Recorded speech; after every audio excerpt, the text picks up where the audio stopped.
Dear students, आप सबका BPI spoken पर स्वागत है। और क्लास को शुरू करने से पहले आपसे माफी मांगना चाहूंगी कि आज इतने दिनों बाद में क्लास आ रही है। बहुत लंबा ब्रेक लगा है क्लास में, लेकिन अब से क्लासेस रेगुलर रहेंगी। ठीक है। और ज्यादा कुछ मैं नहीं कहना चाहूंगी, बस आपसे माफी मांगनी है इतने लंबे समय तक कोई भी क्लास ना लेने के लिए। और आई होप कि अब जो आगे की क्लासेस रहेंगी उसमें आप मुझे उतना ही प्यार और उससे ज्यादा प्यार एंड सपोर्ट देंगे। और मेरी तरफ से 100% कोशिश रहेगी कि क्लास में कोई भी ब्रेक ना लगे। और बहुत चीजें जो हैं जो मुझे पहले ही इम्प्लीमेंट करनी थी, जो नहीं हो पाई, वो मैं अब कर पाऊं। So let's start the class. आज की जो हमारी वोकैब है पहले वो करेंगे जैसे कि हम करते थे।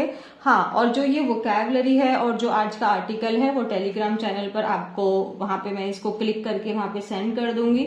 टेलीग्राम अगर नहीं ज्वाइन किया है तो प्लीज कर लीजिए, उसका नाम भी बीपीआई स्पोकन ही है। पहला हमारा क्या वर्ड है? Steer clear of. Steer clear of का मतलब क्या होता है? किसी चीज से दूरी बनाए रखना, उससे दूर रहना। अगर आप मेट्रो से ट्रैवलिंग करते हैं तो आप सुनते होंगे जो अनाउंसमेंट होती है, स्टेयर क्लियर ऑफ गेट्स, मतलब जो दरवाजे हैं उनसे दूरी बनाए रखें। Steer STEER, steer clear of. Of में आप क्या लगाएंगे? आप सिंगल F लगाएंगे, आप OFF नहीं लगाएंगे। ठीक है। स्टेयर क्लियर का मतलब ही होता है दूरी बनाए रखना। तो यहाँ पे ऑफ में जो है वो आपका सिंगल F आएगा, डबल F नहीं आएगा। इसके जैसे सिनोनिम्स में क्या हो गया? स्टे अवे फ्रॉम, किसी चीज से दूरी बनाए रखना। स्टे अवे फ्रॉम, दूरी बनाए रखना, है ना, उसको अवॉइड करना, रिफ्रेन करना। जैसे कि हर स्पीच, अब ये वर्ब है और वर्ब है तो ये अपने किसी भी फॉर्म में आप इसे चेंज कर सकते हो। मीन्स आप इसके पांचों फॉर्म्स में से आप कोई भी यूज कर सकते हैं। हर speech steer clear of controversial topics, मतलब जो उसकी स्पीच थी, जो उसका भाषण था, उसने किस चीज से दूरी बनाए रखी? जो कंट्रोवर्शियल टॉपिक्स है ना, जिनके ऊपर विवाद हो सकता है, ऐसे टॉपिक्स से उसने दूरी बनाए रखी जब उसने अपनी स्पीच डिलीवर की। और क्या है? माई पेरेंट्स वॉर्न्ड अस, मतलब हमारे पेरेंट, मतलब मेरे पेरेंट्स ने हमें किस चीज के लिए चेतावनी दी कि हम लोग दूरी बनाए रखें। किस चीज से? उससे और उसके दोस्तों से। मान लो कोई लड़का है तो उसको वो हमारे पेरेंट्स पसंद नहीं करते, तो उन्होंने बोला कि उससे या उसके दोस्तों से आपको दूरी बनाए रखनी है। स्टेयर क्लियर ऑफ, इसमें एग्जाम के पॉइंट ऑफ व्यू से देखें तो OFF नहीं होता है, सिंगल F होता है। और इसका मतलब होता है स्टे अवे फ्रॉम समथिंग और समवन। ठीक है। जैसे मैंने अभी मेट्रो वाला बोला, steer clear of the gates, मतलब दरवाजों से दूरी बनाए रखें। नेक्स्ट क्या है हमारा? टेक अ डिग एट, ठीक है, और टेक अ जाइब एट। या तो यहाँ पे इनका मतलब क्या होता है? किसी का मजाक उड़ाना, उसकी खिल्ली उड़ाना, उसको मॉक करना, क्रिटिसाइज करना उनको। ठीक है। टेक अ डिग एट, ये आपका एक ईडियम की तरह काम करता है। ये एक ईडियम हो जाता है। Means to say something to make fun of और अपसेट समवन। तो आप कुछ ऐसा कह रहे हैं जो आप किसी का मजाक उड़ा रहे हैं या आप उसे अपसेट कर रहे हैं। ऑब्वियसली अगर आप किसी को क्रिटिसाइज करेंगे तो आप उसको खुश तो नहीं कर रहे हैं ना, आप उसको मॉक कर रहे हैं, क्रिटिसाइज कर रहे हैं, तो आप उसको अपसेट ही करेंगे। Take a dig at someone और something and take a jibe at someone और समथिंग, दैट मीन्स टू आप ऐसा कुछ कह रहे हैं जिससे आप उसका मजाक उड़ा रहे हैं, आप उसको अपसेट कर रहे हैं। मीन्स क्रिटिसाइज करना, उसको आलोचना करना। डिस्पैरेज करने का मतलब भी है उसकी निंदा करना, उसके स्टैंडर्ड को कम करना, उसमें आप गलतियां ढूंढ रहे हैं, है ना। और उसमें आप मेलाइन का मतलब कई हो जाता है, यहाँ पे इसका मतलब क्या हो गया? आलोचना करना के सेंस में ही है। Stop taking a dig at me, dig at him, मतलब उसका मजाक उड़ाना, उसकी आलोचना करना बंद करो। ठीक है। नेक्स्ट है हमारा इवन एस। सिर्फ यहाँ पे हम इवन शब्द की बात नहीं कर रहे हैं, यहाँ पे हम इवन एस की बात कर रहे हैं। ये आपका फ्रेजल वर्ब है। ठीक है। और इसको जब हम इवन एस को जब एक साथ में यूज करते हैं तो इसके कई सारे मीनिंग हो जाते हैं, बट आप सिंपली अपने दिमाग में रखो इवन एट का मतलब इवन एज का मतलब क्या हो जाएगा, उसी समय पर, है ना। At the same time as मतलब उसी समय पर, साथ ही, जैसे even as I spoke he started shouting at me, means at the same time as I spoke he started shouting at me, मतलब जैसे ही मैंने बोलना शुरू किया उसने मेरे पे चिल्लाना शुरू कर दिया। यहां तक ठीक है। नेक्स्ट क्या है हमारा एक्यूज। एक्यूज का मतलब ये आपका वर्ब हो गया, ठीक है। एक्यूज करना मीन्स किसी के ऊपर आरोप लगाना, उसको दोषी ठहराना। ये कुछ सिनोनिम्स हो गए, चार्ज विद, ब्लेम करना, उसमें गलती निकालना, उसमें एक्यूज करना मीन्स किसी पे आरोप लगाना। He was accuse of murder. Accuse के साथ में जब हम प्रेपोजिशन यूज करते हैं तो ऑफ आता है, तो मतलब उसके ऊपर किस चीज का आरोप लगा है, मर्डर करने का। एक्यूज का मतलब ये हो जाता है कि जो आरोप है वो अभी ऑफिशियली डिक्लेयर नहीं हुआ है, सिद्ध नहीं हुआ है, अभी आपने आरोप लगाया है लेकिन कोर्ट के द्वारा उस आरोप को प्रूफ नहीं किया गया है, अभी बस वो कथित रूप से है, ठीक है। लेकिन जब आपका कोर्ट ही आरोप सिद्ध कर देती है तो उसको कन्विक्ट कहते हैं। Is it clear? यहां तक क्लियर है। नेक्स्ट वर्ड क्या है हमारा, एग्जीक्यूट। एग्जीक्यूट को आप जानते ही होंगे, आप इस मीनिंग के फॉर्म में जानते होंगे। एग्जीक्यूट करना मीन्स किसी काम को परफॉर्म करना जिस तरीके से उसको प्लान किया गया था, ठीक है। एग्जीक्यूट करना मतलब किसी काम को परफॉर्म करना। सो टू परफॉर्म अ टास्क और वर्क इन अ प्लान्ड वे। सो जिस तरीके से हमने उसको प्लान किया था उस तरीके से उस काम को एग्जीक्यूट करना, उस काम को परफॉर्म करना। जैसे do you have any plan to execute your idea. जैसे कि हम लोग बहुत सारे आइडियाज तो क्रिएट कर लेते हैं बट उनको एग्जीक्यूट करने के टाइम पे हमें समझ में नहीं आता है। तो जैसे क्वेश्चन में क्या है, do you have any plan, क्या तुम्हारे पास कोई प्लान है कि जो तुम्हारा आइडिया है उसको कैसे परफॉर्म करोगे, उसको कैसे एग्जीक्यूट करोगे, उसको कैसे रियल लाइफ में, प्रैक्टिकल लाइफ में उसको होगा वो काम, ठीक है। सो एग्जीक्यूट का मतलब उस काम को परफॉर्म करना। लेकिन ये एक और मीनिंग है एग्जीक्यूट का, वो भी आपको समझ लेना है। एग्जीक्यूट का एक और मीनिंग है जो थोड़ा कम ज्यादा हम यूज करते हैं। ज्यादातर एग्जीक्यूट का मतलब हम परफॉर्मेंस को लेके यूज करते हैं, बट अगर आपको कहीं देखने को मिले जैसे he was executed for murder, तो इसका मतलब ये हुआ कि उसको मार दिया गया, ही वॉज किल्ड, ठीक है। तो to kill someone as a legal punishment की मतलब उसको उसकी जान ले ली गई, ठीक है। एग्जीक्यूट कर देना मतलब किसी को जान से मार देना। He was executed for murder मतलब जो मर्डर उसने किया था उसके लिए एज अ पनिशमेंट उसको मार दिया गया। यहां तक क्लियर है। क्या है हमारा इंसिडेंटली। इंसिडेंटली को प्लीज इंसिडेंट वाला मत लगा लेना इसको, इसका मतलब क्या हो जाता है, इंसिडेंटली मतलब जब हम किसी बात को और आगे ऐड करना चाहते हैं, कॉन्वर्सेशन को हम और आगे इंक्रीज करना चाहते हैं, उसको बढ़ाना चाहते हैं, ठीक है, तो हम फिर ऐसे इसको यूज कर सकते हैं, ठीक है। ये आपका एक एडवर्ब हो गया फ्रेज की तरह भी। जैसे यहाँ पे बाय द वे, अगर आप लोग जानते होंगे, जैसे मैं पूछ रही हूँ बाय द वे आजकल तुम क्या कर रहे हो, by the way what you are doing, है ना। सो बाय द वे मतलब और आगे बताओ ना, हम जब बात को वैसे की तरह हम आगे और ऐड करते हैं तब हम लोग बाय द वे का यूज करते हैं। So use to add a further comment और a remark unconnected to the current situation, means अभी जो हम बात कर रहे हैं उससे कनेक्टेड नहीं है और आगे के लिए हमने कुछ अपनी बात को ऐड करना है, तो हम यहाँ पे इंसिडेंटली, ये शायद आपने कम सुना होगा, लेकिन बाय द वे आपने, आई एम श्योर ये आपने कहीं ना कहीं सुना ही होगा। जैसे incidentally who give you my phone number, तो मतलब वैसे तुमको मेरा नंबर किसने दिया, ये चीज हम लोग पूछते हैं ना, वैसे तुमको मेरा नंबर किसने दिया।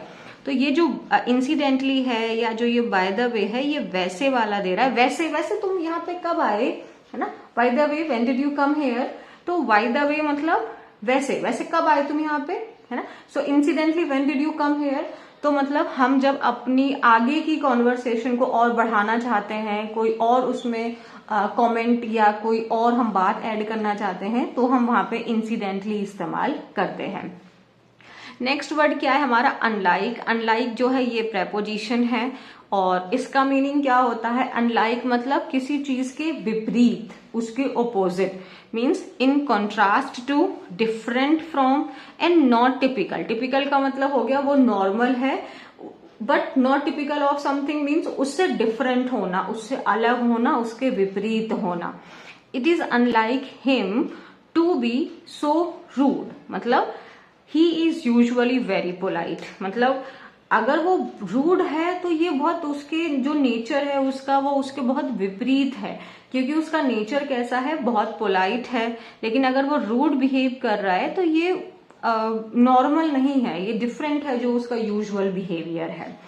नेक्स्ट वर्ड क्या है हमारा, स्टिफ। स्टिफ का जो पार्ट्स ऑफ स्पीच वो एडजेक्टिव, एडवर्ब भी होता है इवन। सो स्टिफ को अगर हम किसी पर्सन को स्टिफ कह रहे हैं तो मतलब वो बहुत जिद्दी है, अड़ियल है, अपनी ही बातों पे रहने वाले हैं, अपने ही पॉइंट ऑफ व्यू पे वो डटे रहते हैं। और किसी भी चीज को अगर आप स्टिफ कह रहे हैं तो वो बहुत रिजिड है, बहुत हार्ड है, फर्म है, उसको बेंड करना, मूव करना बहुत मुश्किल है, मीन्स सख्त है, कठोर है। ठीक है, जैसे कि उसके पेरेंट्स कैसे हैं, बहुत ज्यादा स्टिफ है, मीन्स बहुत ज्यादा हार्ड है, बहुत ज्यादा कैसे हैं, वो अलाउ नहीं करते हैं चीजों को लेके। अगर ठीक है यहाँ तक समझ में आया। सो आज के न्यूज़पेपर की हेडलाइन देख लेते हैं, पीएम टारगेट्स। पीएम क्या है आपका, सिंगुलर नाउन है, इसीलिए सब्जेक्ट है, इसीलिए यहाँ पे हम सिंगुलर वर्ब टारगेट्स का यूज कर रहे हैं। PM targets Congress over article 370। जो प्रधानमंत्री हैं उन्होंने किस पे टारगेट किया, कांग्रेस के ऊपर। किस बात के ऊपर, आर्टिकल 370 को लेकर। स्टेयर्स क्लियर ऑफ, इसका मतलब हमने क्या रखा था, किसी चीज से दूरी बनाए रखना।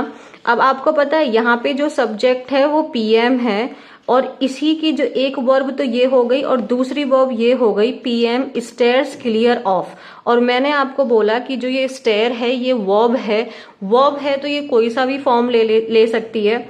जैसे पीएम के साथ हमने टारगेट्स लगाया सिंगुलर वर्ब, वर्ब की फिफ्थ फॉर्म के रूप में, वैसे ही हमने यहाँ पे स्टेयर्स लगाया वर्ब की फिफ्थ फॉर्म के रूप में। पीएम स्टेयर्स क्लियर ऑफ, इस वाले ऑफ में हम सिंगल रखेंगे, डबल नहीं रखेंगे। सो पीएम स्टेयर्स क्लियर ऑफ, किस चीज से उन्होंने दूरी बनाए रखी, शरद पवार इन स्पीच। तो जो उन्होंने अपनी स्पीच दी है उस स्पीच में उन्होंने शरद पवार के ऊपर कोई भी बात नहीं बोली, उनके नाम से उनकी किसी भी चीज से दूरी बनाए रखी। और पीएम ने किसको टारगेट किया है, कांग्रेस को टारगेट किया है।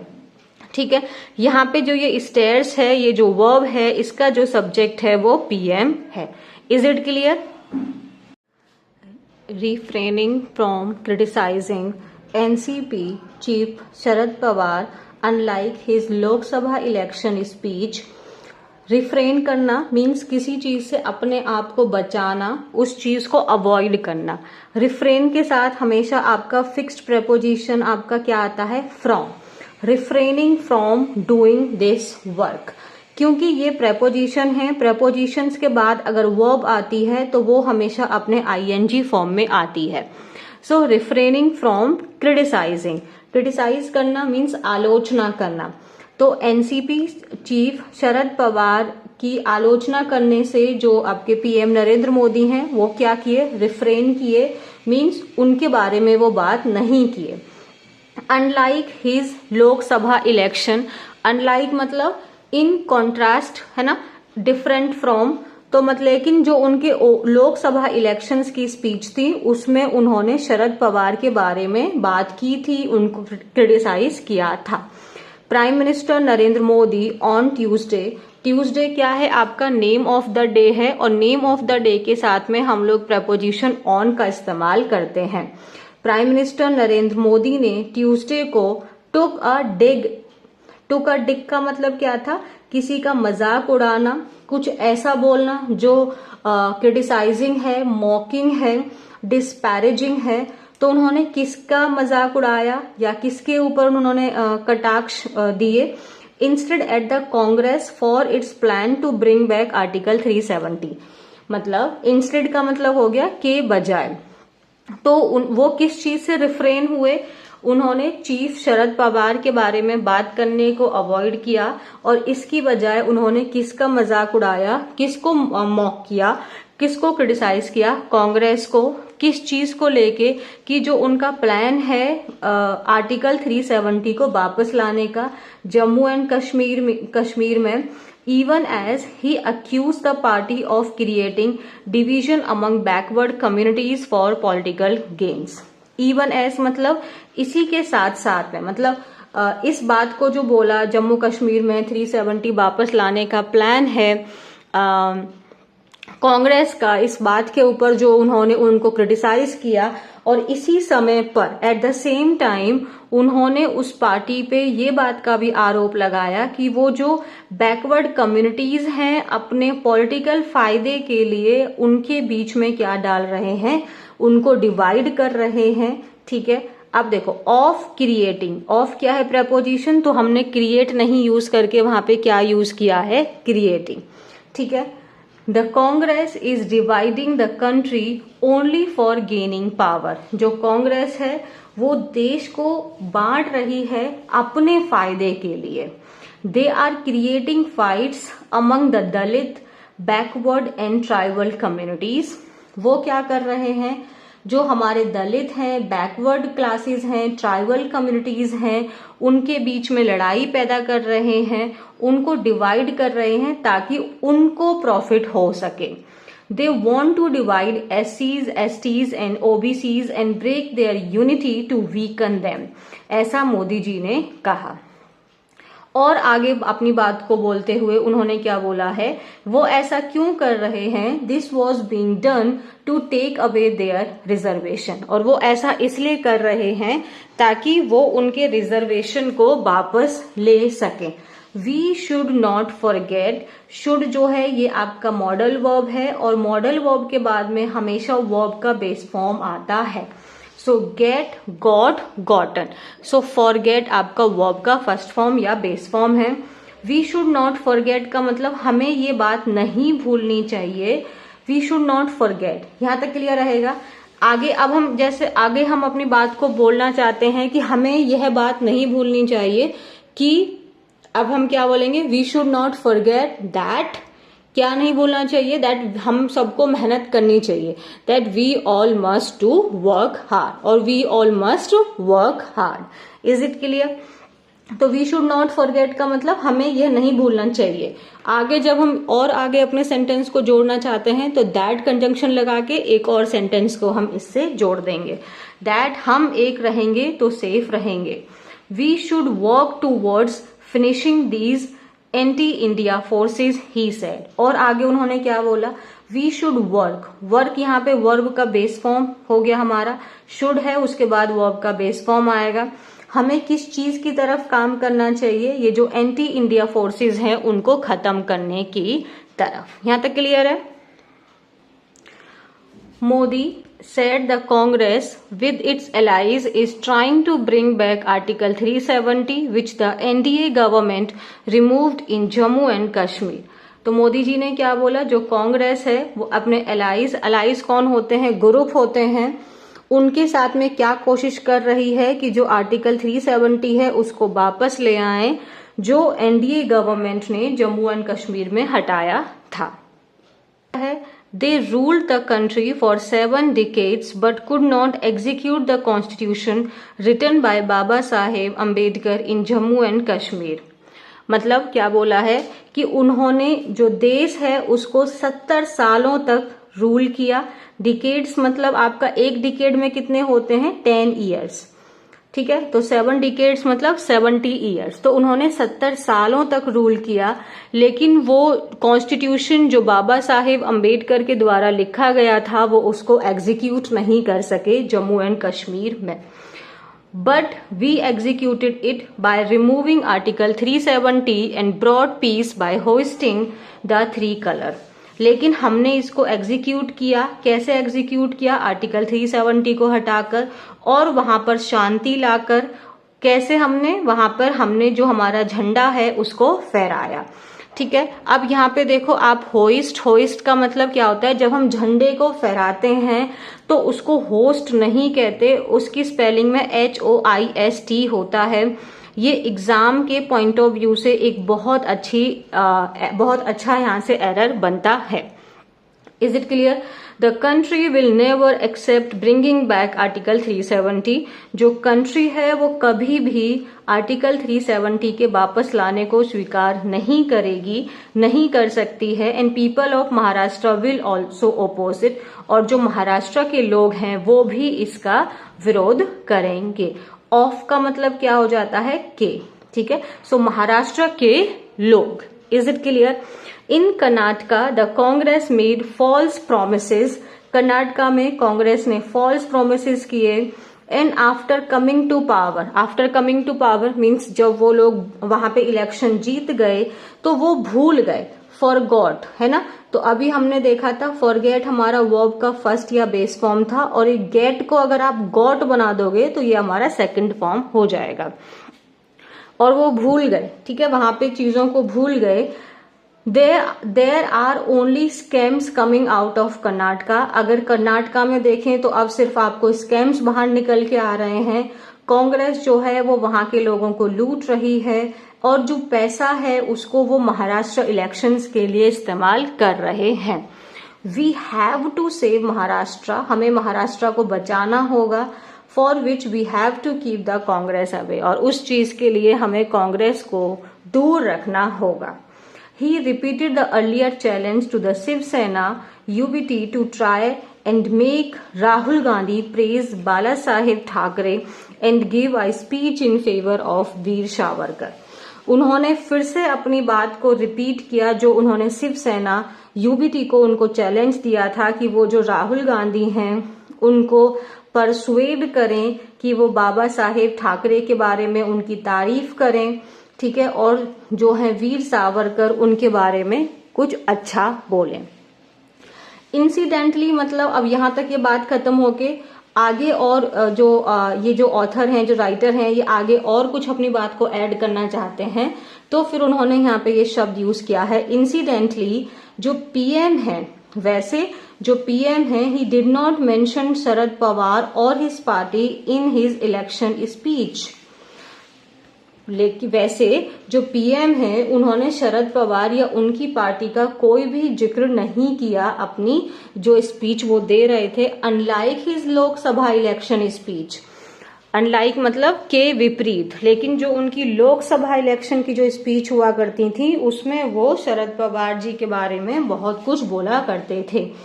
ऑन अटैकिंग शरद पवार, तो उनकी जो लोकसभा की स्पीच हुआ करती थी उसमें वो शरद पवार जी को अटैक किया करते थे जो स्पीच थी। ठीक है, टेकिंग अ जाइब एट, जाइब का मतलब यहाँ पे क्या हो गया? किसी का मजाक उड़ाना, उसको मॉक करना, क्रिटिसाइज करना उसको। मोदी जी ने एक बार क्या बोल दिया था? उनको भटकती आत्मा मीन्स वेंडरिंग सोल तक बोल दिया था। And faced stiff criticism. Stiff का मतलब यहाँ पे क्या हो जाता है? रिजिड, टफ, लेकिन यहाँ पे क्या हो गया? बहुत ज्यादा, एक्सट्रीम। लेकिन उन्होंने बहुत ज्यादा यानी अपनी कड़ी निंदा भी उनकी हुई थी ओपोजिशन के द्वारा। अजीत पवार जो हैं वो एनसीपी के, उन्होंने भी अपने आप को उनके इस कमेंट से दूर कर लिया था। आर्टिकल मैंने सिंपल इसीलिए रखा क्योंकि अभी हम बहुत दिनों बाद क्लास को शुरू कर रहे हैं, तो सिंपल आर्टिकल रहेगा तो पहले क्लास को कनेक्ट करने में आसान रहेगा। उसके बाद धीरे धीरे हम लोग एडिटोरियल और भी डिफरेंट आर्टिकल्स को कवर करने लगेंगे। आई होप आपको क्लास समझ में आई होगी। Still if you have any type of problem please feel free to ask me in the comment section and I really love you. So please हो सके तो मुझे माफ कर देना क्लास इतने लंबे समय तक ना लेने के लिए। एंड आई प्रॉमिस कि जब तक मैं जिंदा हूँ मेरी कोशिश रहेगी कि मैं क्लासेस से हमेशा जुड़ी रहूँ। Thank you. I love you all.